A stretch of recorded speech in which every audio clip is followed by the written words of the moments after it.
Legend had it that students from Providence used to dribble basketballs 50 miles up Route 1 to Boston for the Boston College game when Providence would be hosted by the BC Eagles.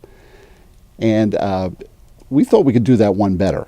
And so after a little celebration, we decided that we might want to try dribbling from Providence to New York. Granted, a little bit more geography than going to Boston, but something we felt that we could do, and it was the time to do it. 12 of us raised our hands. We're down for it, so we're ready to make it happen.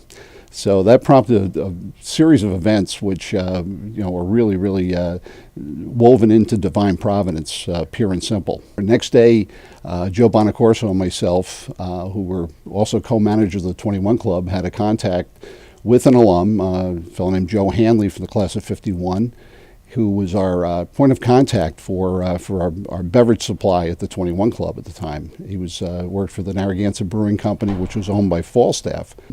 Part of the promotional sponsorship with Falstaff was they were providing us with windbreakers with their logo on it, and also cowboy hats. And the reason for the cowboy hats was that they were billing themselves as a beer from the West, and they had used these Stetson hats for their salespeople to wear when they were out making calls. So they felt it would be a great idea for us to all be emblazoned with the cowboy hats. We went down to the bookstore and bought 12 small Providence pennants because it just seemed like we had to have something on it that said Providence, and we safety pinned those to the back of the windbreakers.